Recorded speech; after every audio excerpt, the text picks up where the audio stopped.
Bye विशाल, कल मिलते हैं। हाँ हाँ, बाय रवि, बाय परेश। रवि चल यार निकलते हैं, मुझे मेरी मॉम के लिए गिफ्ट लेना है। क्यों? आंटी का बर्थडे तो मार्च में होता है ना? अरे कल मदर्स डे है ना। ओह सॉरी, मैं तो भूल ही गया था। तो अपनी माँ से नाराज है ना? रवि और परेश की बात उनके स्पोर्ट्स टीचर विक्रम ने सुनी है। वो दोनों के पास आते हैं। क्यों भाई, कौन किससे नाराज है? कहीं गर्लफ्रेंड वर्लफ्रेंड का चक्कर तो नहीं? नो नो सर, ऐसी कोई बात नहीं। वो दरअसल रवि अपने कजिन के घर शिफ्ट हुआ है ना। ओह, एनीथिंग सीरियस? नो सर, बस ऐसे ही। माँ के साथ मेरा झगड़ा हुआ था। बेवजह बहुत खरी खोटी सुनाई उन्होंने मुझे। बस तब से आंटी से ना मिलने की कसम खाई है इसने सर। मैं तो समझा समझा के थक गया। परेश की बात सुनकर विक्रम सोच में पड़ जाता है। बाय द वे रवि, क्या आज मैं तुमसे गुरु दक्षिणा मांग सकता हूँ? हाँ सर, क्यों नहीं। विक्रम पास ही पड़ा एक बड़ा पत्थर उठा के लाते हैं और अपने टॉवेल से उसे रवि के पेट पे कस के बांध देते हैं। परेश और रवि आश्चर्य से एक दूसरे को देखते हैं। सर, ये पत्थर आपने रवि के पेट पर क्यों बांधा है? कल बताता हूँ। रवि, आज की पूरी रात और कल का पूरा दिन तुम इस पत्थर को अपने बॉडी से अलग नहीं करोगे। याद रहे, बस यही मेरी गुरु दक्षिणा है, समझो। विक्रम के जाने के बाद रवि और परेश अपने अपने घर चले जाते हैं। रवि पूरी रात पत्थर को लिए घर में काम करने की कोशिश करता है, सोने की कोशिश करता है, लेकिन उसे बहुत मुश्किल होती है। ये कैसी गुरु दक्षिणा मांगी सर ने। बहुत तकलीफ हो रही है। ना ठीक से खाना खा सकता हूँ, ना सो पाता हूँ। दूसरे दिन रवि और परेश ग्राउंड पर फुटबॉल की प्रैक्टिस के लिए पहुंच जाते हैं। रवि की हालत देख परेश परेशान हो जाता है। वो रवि को बैठने उठने में मदद करता है। रवि, वो देखो सर आ रहे हैं। बस अब तुम्हें छुट्टी मिल जाएगी। होप सो यार। इस 3 किलो के पत्थर ने हालत खराब कर दी है मेरी। हेलो बॉयज, कैसे हो रवि? बिल्कुल ठीक नहीं सर। क्या अब मैं इस पत्थर को निकाल दूं? नहीं, अभी मेरी गुरु दक्षिणा पूरी नहीं हुई है। एक काम करो, इस ग्राउंड के 3 राउंड लगाओ। रवि बड़ी कठिनाई से ग्राउंड के चक्कर लगाने लगता है, लेकिन दूसरा राउंड शुरू होते ही चक्कर आके नीचे गिर जाता है। रवि, पानी पी लो।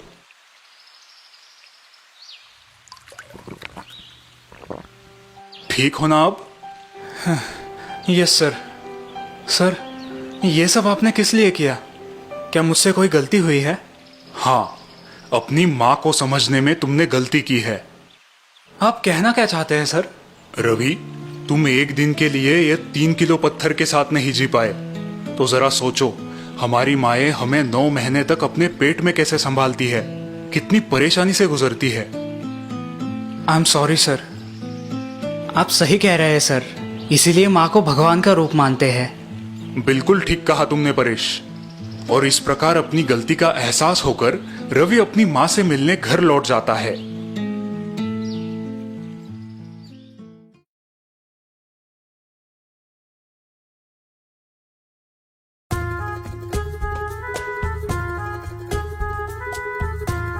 बहुत साल पुरानी बात है। प्राचीन इजिप्ट में अब्दुल्ला नाम का एक बहुत बड़ा कपड़ों का व्यापारी था। अब्दुल्ला बड़ा ही अमीर था और साथ ही में नेक और रहमदिल था। अब्दुल्ला के उस शहर में लगभग 5 दुकानें थी। इतना कुछ होने के बावजूद भी अब्दुल्ला कभी कभी उदास रहा करता था, क्योंकि उसे कोई संतान नहीं थी।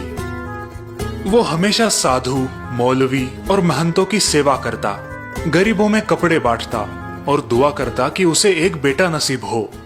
आखिर भगवान ने उसकी सुन ली और जल्द ही उसके घर में एक बच्चे का जन्म हुआ।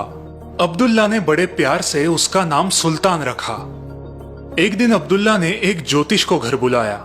ज्योतिष ने सुल्तान की कुंडली देखी और कहा, ये लड़का शूर है, लेकिन जब ये 16 साल का हो जाएगा तब उस पर बहुत बड़ा संकट आएगा, जिससे उसका जीवन बड़ा ही दुखदायी हो जाएगा।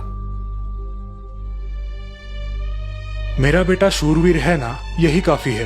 वो खुद ही उन संकटों से और आपदाओं से जूझ लेगा। कुछ सालों बाद सुल्तान 16 साल का हो गया।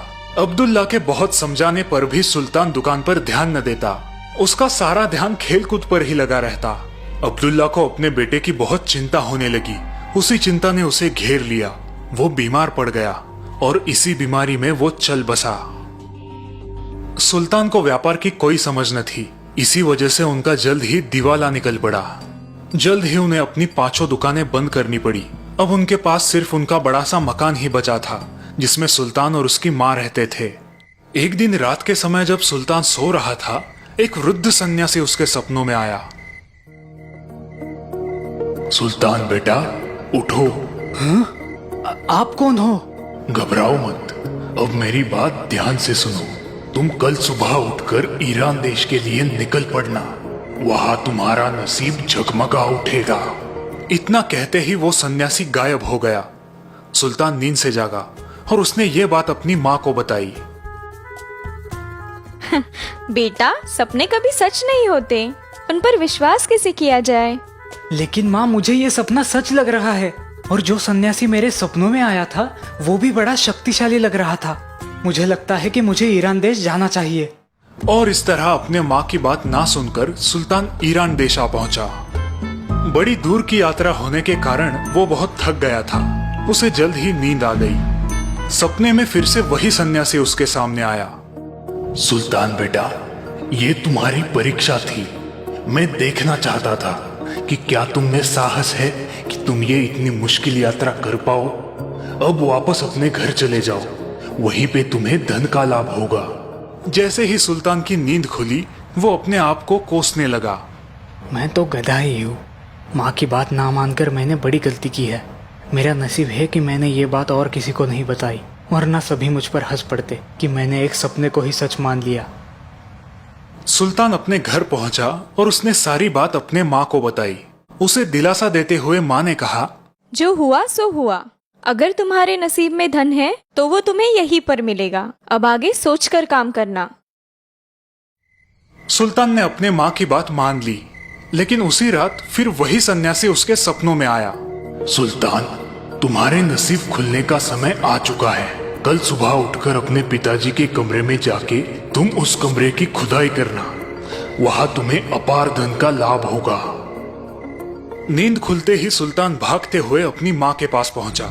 उसकी सारी बात सुनकर माँ उस पर हंसने लगी। क्या तुम्हें अभी भी इन सपनों पे विश्वास है? ठीक है, अब तुम अपने मन की तसल्ली कर ही लो। ईरान जाने से तो ये अच्छा है कि तुम मेरे पास तो रहोगे। सुल्तान ने उस कमरे की खुदाई शुरू की। बहुत देर खुदाई करने के बाद उसे लगने लगा कि उसने फिर से कोई बेवकूफी की है। इतना बड़ा पत्थर! जैसे ही उसने वो पत्थर हटाया, उसे अंदर जाती हुई कुछ सीढ़ियां नजर आई। माँ, यहाँ पे तो एक सुरंग है। माँ को ये सब देखकर बड़ा आनंद हुआ। वे दोनों वो सीढ़ियां उतरकर नीचे एक कमरे में पहुंचे। इतना सारा सोना! हाँ? वो कैसी रोशनी है? जब वे दोनों उस कमरे में पहुंचे, वहां उन्हें 8 बड़ी मूर्तियां नजर आई। इतनी सारी सोने की मूर्तियां, और इनमें तो हीरे जड़े हैं। माँ और सुल्तान दोनों को बड़ा आनंद हुआ, लेकिन तभी एक बात सुल्तान के जहन में आई। माँ, यहाँ पे एक मूर्ति कम है। 8 मूर्तियां सोने की थाली पर खड़ी है, लेकिन जरा देखो, यहाँ पर एक थाली खाली है। उस थाली पर कुछ लिखा हुआ था। सुल्तान उसे पढ़ने लगा। बधाई हो बेटा, ये 8 मूर्तियां और ये धन तुम्हारा है।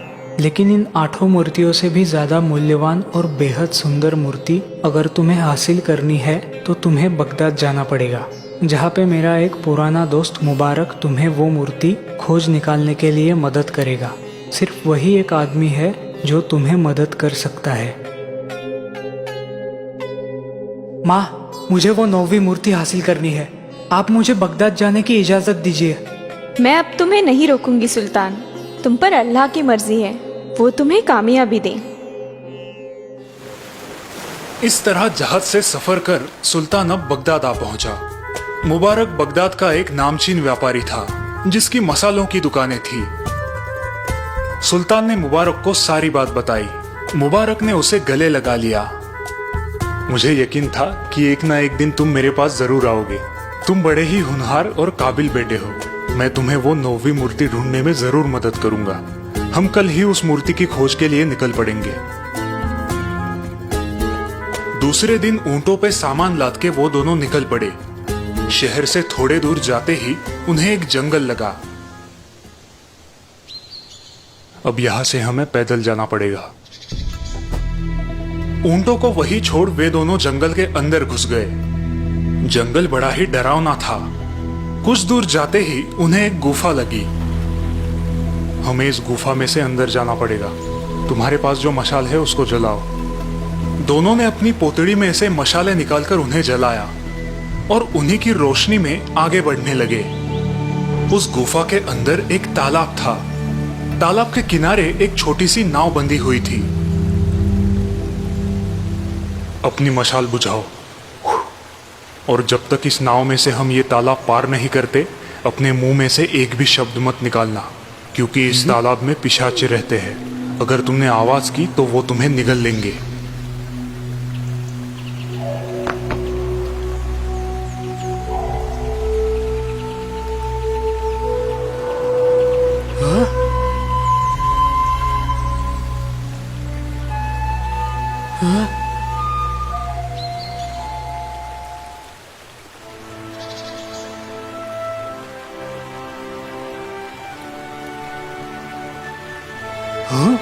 वो क्या है? वो राक्षसों के राजा का महल है। अब हमें आगे नहीं जाना चाहिए, नहीं तो ये राक्षस हमें मार डालेंगे। फिर मुबारक कुछ मंत्र पुटपुटाने लगा और उसने जमीन पर एक बड़ा सा घेरा बनाया। हम दोनों को इस घेरे में ही रहना है। अब मैं फिर से मंत्र पढ़ूंगा। जैसे ही इन राक्षसों का राजा हमारे सामने आएगा और तुम्हारे मांग पूछेगा, तुम उससे वो 9वीं मूर्ति मांग लेना। लेकिन याद रखना, गलती से भी इस घेरे के बाहर कदम ना रखना, वरना तुम जल के राख हो जाओगे। ऐसा कहकर वो फिर से मंत्र पढ़ने लगा।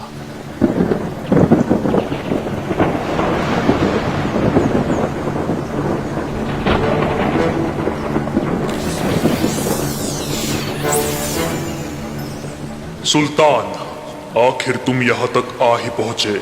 मैं ही वो वृद्ध सन्यासी हूँ जो तुम्हारे सपने में आता था। हाँ? मैंने ही तुम्हारे पिताजी को भी मदद की थी और तुम्हें भी करना चाहूंगा, लेकिन इसके बदले में तुम्हें मेरा एक काम करना पड़ेगा। जी हाँ हुजूर, आप जो भी कहोगे मैं करूँगा, लेकिन वो 9वीं मूर्ति आप मुझे दिलवा दीजिए। जरूर जरूर, लेकिन उस 9वीं मूर्ति के बदले तुम्हें मेरे लिए एक बड़ी ही खूबसूरत लड़की लानी पड़ेगी, जिससे मैं शादी कर सकूं। लेकिन याद रखना, वो लड़की ना कि सिर्फ खूबसूरत होनी चाहिए, बल्कि मन की सच्ची, दयालु और निष्कपट भी होनी चाहिए। हुजूर, मैं ऐसी लड़की तो ढूंढ लूं जो खूबसूरत है, मगर उसके दूसरे गुण मैं कैसे जान पाऊंगा? मुझे ये कैसे समझ आएगा कि वो मन की सच्ची और निष्कपट है? मैं तुम्हें एक आईना देता हूँ, जिसमें झांकते ही वो आईना हंसने लगे तो जान लेना कि वही लड़की निष्कपट और मन की सच्ची है। तुम उसे मेरे पास ले आना, उसमें गलती मत करना, वरना मैं तुम्हारा सारा धन छीन लूंगा। ऐसा कहकर एक बड़ा ही खूबसूरत सा आईना उसने सुल्तान को भेंट दे दिया। फिर मुबारक और सुल्तान नाव में से वापस आए। सुल्तान अब सोच में पड़ गया कि आखिर ऐसी लड़की उसे कहाँ मिलेगी। सुल्तान, तुम्हारी उलझन का हल मेरे पास है। बगदाद शहर में एक से बढ़कर एक बड़ी खूबसूरत लड़कियां हैं। हम ऐलान करके हमारे महल पर उन लड़कियों के लिए एक बड़ी दावत रखेंगे और एक एक कर उन सभी लड़कियों को उस आईने के सामने लाएंगे। शहर में ऐलान किया गया। इस शहर की तमाम नौजवान और खूबसूरत लड़कियों को ये दावत दी जा रही है। हुजूरे आला मुबारक जी के पास एक बड़ा सा जादुई आईना है, जो इन लड़कियों में से एक सबसे खूबसूरत लड़की को चुनेगा और फिर उसे 10,000 सोने के मोहरे इनाम दिए जाएंगे। अब शहर में बड़ी हलचल मच गई। सारी लड़कियां सज धज कर दावत में आ पहुंची। लेकिन जैसे ही वो उस आईने के सामने खड़ी होती, आईना जोर जोर से रोने लगता और लड़कियां घबरा कर शर्मा कर वहां से भाग जाती। धीरे धीरे सारी लड़कियां मायूस होकर महल से चली गई। यह आईना तो रोते ही जा रहा है। हाँ? आईना हंस रहा है, ये कैसे हुआ? वो दोनों दौड़ते हुए उस कमरे में आ पहुंचे। उन्होंने देखा कि उस घर के नौकरानी की लड़की उस आईने के सामने खड़ी है और वो आईना जोर जोर से हंस रहा है।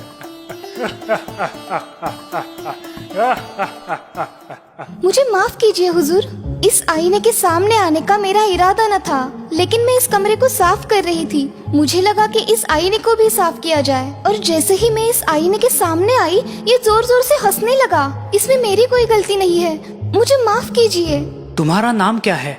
जुबैदा, मैं यहाँ की नौकरानी नफीजा की बेटी हूँ। सुल्तान, बेटा जिसे हम ढूंढ रहे थे वो तो हमारे पास ही थी। घबराओ मत बेटी, हम तुम्हें इनाम देंगे।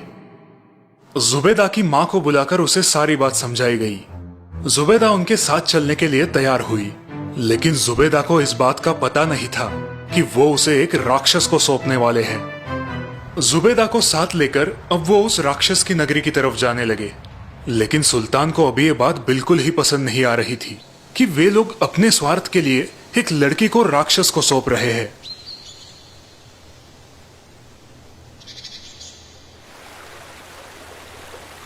तुम बड़े ही परेशान दिखाई दे रहे हो। चाचा जान, ये लड़की बड़ी ही भोली और नेक है, क्या उसको राक्षस को सौंपना ठीक रहेगा?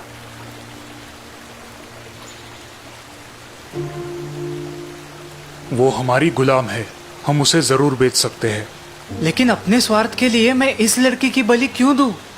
क्योंकि तुमने यही वचन उस राक्षस को दिया है। अपना वचन निभाओ, वरना वो राक्षस तुम्हारा सर्वनाश कर देगा।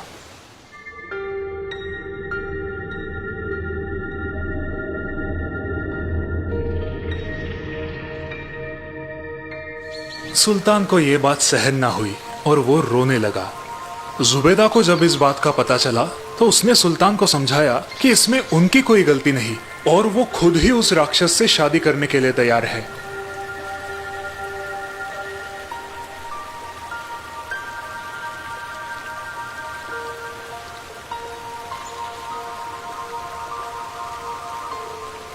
अब वे उस महल के पास आ पहुंचे। मुबारक ने मंत्र पढ़े और वो राक्षसों का राजा उनके सामने प्रकट हुआ। सुल्तान, तुमने अपना वचन पूरा किया, मैं तुम पे बड़ा ही खुश हूँ।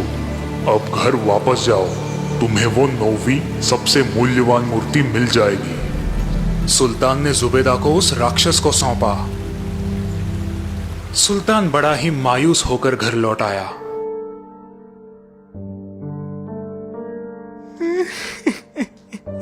क्या हुआ बेटा, तुम खुश नहीं हो? सुल्तान ने माँ को सारी बात बताई। क्या तुम जुबैदा से प्यार करने लगे थे? हाँ, शायद, क्योंकि वो बड़ी ही नेक और मन की सच्ची थी।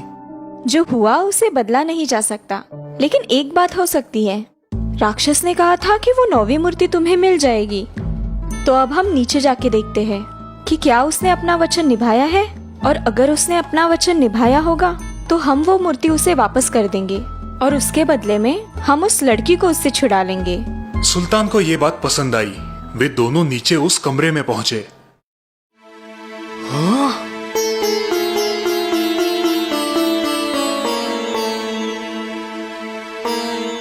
मालिक, वो 9वीं मूर्ति मैं ही हूँ, जिसे उस राक्षस ने आपको भेंट स्वरूप दिया है। जुबैदा को वहाँ पाकर सुल्तान को बड़ा हर्ष हुआ। तभी वो राक्षस वहाँ प्रकट हुआ, लेकिन अब उसका रूप किसी राक्षस की तरह विकराल और भयानक नहीं था। मैं यक्ष हूँ, स्वर्ग में रहता हूँ। ये तुम्हारी परीक्षा थी और तुम उसमें सफल हुए। यही वो 9वीं मूर्ति है जो किसी सोने, हीरो या मोतियों से भी ज्यादा मूल्यवान है, और मैं ये चाहता हूँ कि तुम इससे शादी करो और एक खुशहाल जिंदगी बिताओ।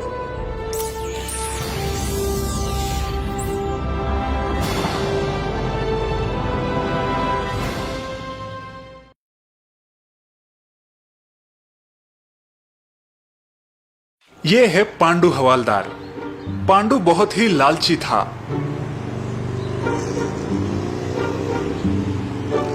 रुको रुको, क्या साहब, आपने सिग्नल तोड़ा, अब फाइन भरो 1000 रुपए। 1000 रुपए? अरे नहीं सर, मेरे पास इतने पैसे नहीं है। ऐसा कैसे चलेगा? अगर फाइन नहीं भरोगे तो आपको छोड़ू कैसे? सर, कुछ ले देकर दफा कीजिए ना। ऐसा तो 200 रुपए ढीले करो। ये लो सर। पांडु हवालदार ऊपर की कमाई खाकर बहुत खुश था।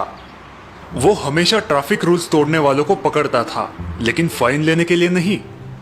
क्या साहब, इतनी बड़ी गाड़ी है और सिर्फ 100 रुपए? कम से कम 200 तो दो। उसका एक ही मकसद था कि उसकी ऊपर की कमाई चलती रहे। समय के साथ साथ ऊपर की कमाई के साथ पांडु का पेट भी बढ़ने लगा। अब वो सिग्नल तोड़ने वालों के पीछे भाग नहीं सकता था, पर फिर भी उसे बकरे मिल ही जाते थे। देवा रे देवा, अपनी ऐसी ही कृपा बना कर रख मुझ पर। एक दिन की बात है, एक टमाटे की गाड़ी वाले और एक कार वाले की आपस में टक्कर हो गई। साहब, ये आपकी गलती है, आपने सिग्नल नहीं देखा। उल्टा चोर कोतवाल को डांटे, ये तेरी गलती है। मैं तो सिग्नल देखकर ही चल रहा था, आपने सिग्नल तोड़ा। और तभी वहां हवालदार पांडु आ टपका। क्या हो रहा है ये सब? देखिए ना साहब, इन साहब ने सिग्नल तोड़ा और मेरी गाड़ी ठोक दी। देखिए मेरा कितना नुकसान हुआ है। पांडु हवालदार ने गाड़ी वाले की ओर देखा। साहब, 1 मिनट इधर आइए ना। गाड़ी वाला हवालदार को कोने में ले गया। साहब, मामला रफा दफा कर दीजिए। गाड़ी वाले ने पांडु की जेब में एक 500 का नोट डाल दिया। ठीक है साहब। देखो भाई टमाटर वाले, मुझको तो तेरी ही गलती लग रही है और अभी ट्रैफिक जाम भी कर दिया तूने। जल्दी साइड हटा। लगता है गाड़ी वाले से रिश्वत ली है इसने। भगवान करे उस गाड़ी वाले का और इस रिश्वतखोर हवालदार का बुरा हो, कीड़े लगे दोनों को। टमाटर वाला कोसते कोसते वहां से चला गया, लेकिन पांडु तो मुस्कुरा रहा था। अगले दिन पांडु रोज की तरह अपने सिग्नल पर खड़ा था। तभी एक गाड़ी ने सिग्नल तोड़ा। रुको रुको सर, आपने ऑरेंज होने के बाद गाड़ी चालू की, अब आपको फाइन भरना पड़ेगा। फाइन कितना है? 1000 रुपए। 1000? लेकिन दूसरे सिग्नल्स पे तो 500 रुपए है। क्या सर, कौन से जमाने में जी रहे हैं आप? पता नहीं फाइन बढ़ गया है। ठीक है। उस आदमी ने अपनी जेब से 1000 रुपए निकाले। वैसे हम सेटलमेंट भी कर सकते हैं। कैसा सेटलमेंट? बख्शीश का। आप मुझे 200 रुपए बख्शिश दे दो और आपके 800 रुपए बच जाएंगे। ऐसा क्या? सर सोच लीजिए, 200 परवड़ेगा या 1000? वो गाड़ी वाला गाड़ी से नीचे उतरा। वो मुस्कुराते हुए पांडु के पास आया और उसने पांडु को जोर से तमाचा मारा। सेटलमेंट करेगा? मुझसे सेटलमेंट करेगा? सेटलमेंट करने के लिए तेरी ये नौकरी ही नहीं बचेगी, समझा? अभी इसी वक्त तुम्हें सस्पेंड किया जाता है। मैं इस एरिया का नया कमिश्नर हूँ। सर सर सर मेरी बात सुनिए सर। वो आदमी गाड़ी में बैठकर चला गया और लालची पांडु की तो भरे सिग्नल पर इज्जत निकल गई।